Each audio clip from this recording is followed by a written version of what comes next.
قل من كان عدوا لجبريل فإنه نزله على قلبك بإذن الله مصدقا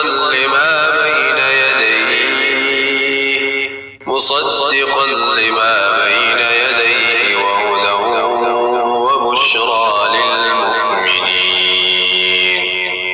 اے پیغمبر کہہ دو کہ اگر کوئی شخص جبرائیل کا دشمن ہے تو ہوا کرے، انہوں نے تو یہ کلام اللہ کی اجازت سے تمہارے دل پر اتارا ہے جو اپنے سے پہلے کی کتابوں کی تصدیق کر رہا ہے، اور ایمان والوں کے لیے مجسم ہدایت اور خوشخبری ہے۔ ما كان عدوا لله وملائكته ورسله وجبريل وميكال فإن الله عدو للكافرين۔ اگر کوئی شخص اللہ کا، اس کے فرشتوں اور رسولوں کا اور جبرائیل اور میکائیل کا دشمن ہے تو وہ سن رکھے کہ اللہ کافروں کا دشمن ہے۔ وَلَقَدْ أَنزَلْنَا إِلَيْكَ آيَاتٍ بَيِّنَاتٍ وَمَا يَكْفُرُ بِهَا إِلَّا الْفَاسِقُونَ۔ اور بے شک ہم نے آپ پر ایسی آیتیں اتاری ہیں جو حق کو آشکار کرنے والی ہیں، اور ان کا انکار وہی لوگ کرتے ہیں جو نافرمان ہیں۔ أَوَكُلَّمَا عَاهَدُوا عَهْدًا نَبَذَهُ فَرِيقٌ مِّنْهُمْ بَلْ أَكْثَرُهُمْ لَا يُؤْمِنُونَ۔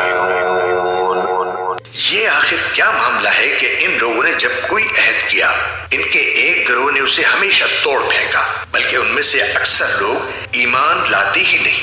وَلَمَّا جَاءَهُمْ رَسُولٌ مِّنْ عِندِ اللَّهِ مُصَدِّقٌ لِّمَا مَعَهُمْ نَبَذَ فَرِيقٌ مِّنَ الَّذِينَ أُوتُوا الْكِتَابَ كِتَابَ اللَّهِ وَرَاءَ ظُهُورِهِمْ كَأَنَّهُمْ لَا يَعْلَمُونَ۔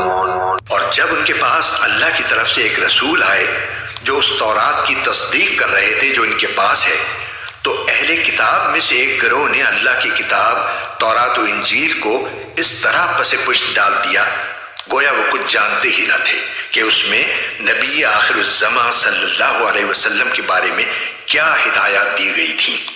وَاتَّبَعُوا مَا تَتْلُو الشَّيَاطِينُ عَلَى مُلْكِ سُلَيْمَانَ وَمَا كَفَرَ سُلَيْمَانُ وَلَكِنَّ الشَّيَاطِينَ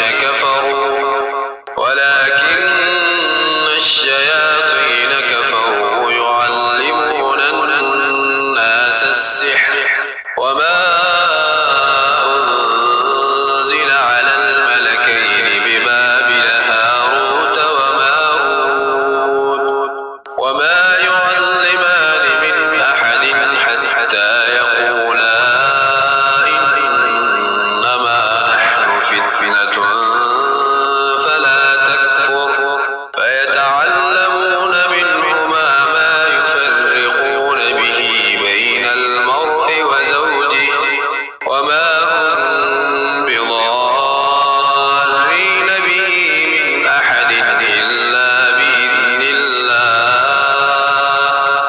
وَيَتَعَلَّمُونَ مَا يَضُرُّهُمْ وَلَا يَنفَعُهُمْ وَلَقَدْ عَلِمُوا لَمَنِ اشْتَرَاهُ مَا لَهُ فِي الْآخِرَةِ مِنْ خَلَاقٍ وَلَبِئْسَ مَا شَرَوْا بِهِ أَنفُسَهُمْ لَوْ كَانُوا يَعْلَمُونَ۔ اور یہ بنی اسرائیل ان منتروں کے پیچھے لگ گئے جو سلیمان علیہ السلام کی سلطنت کے زمانے میں شیاطین پڑھا کرتے تھے، اور سلیمان علیہ السلام نے کوئی کفر نہیں کیا تھا، البتہ شیاطین لوگوں کو جادو کی تعلیم دے کر کفر کا ارتکاب کرتے تھے۔ نیز یہ بنی اسرائیل اس چیز کے پیچھے لگ گئے جو شہر بابل میں ہاروت اور ماروت نامی دو فرشتوں پر نازل کی گئی تھی۔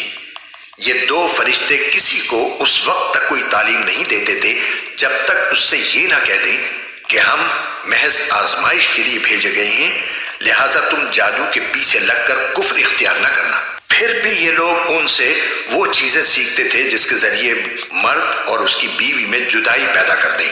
ویسے یہ واضح رہے کہ وہ اس کے ذریعے کسی کو اللہ کی مشیت کے بغیر کوئی نقصان نہیں پہنچا سکتے تھے، مگر وہ ایسی باتیں سیکھتے تھے جو ان کے لیے نقصان دہ تھی اور فائدہ مند نہیں تھی، اور وہ یہ بھی خوب جانتے تھے کہ جو شخص ان چیزوں کا خریدار بنے گا آخرت میں اس کا کوئی حصہ نہیں ہوگا، اور حقیقت یہ ہے کہ وہ چیز بہت بری تھی جس کے بدلے انہوں نے اپنی جانیں بیچ ڈالی۔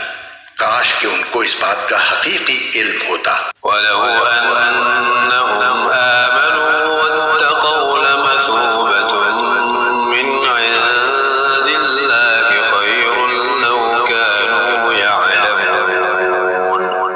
اور اس کے برعکس اگر وہ ایمان اور تقوی اختیار کرتے تو اللہ کے پاس سے ملنے والا ثواب یقیناً کہیں زیادہ بہتر ہوتا۔ کاش کہ ان کو اس بات کا بھی حقیقی علم ہوتا۔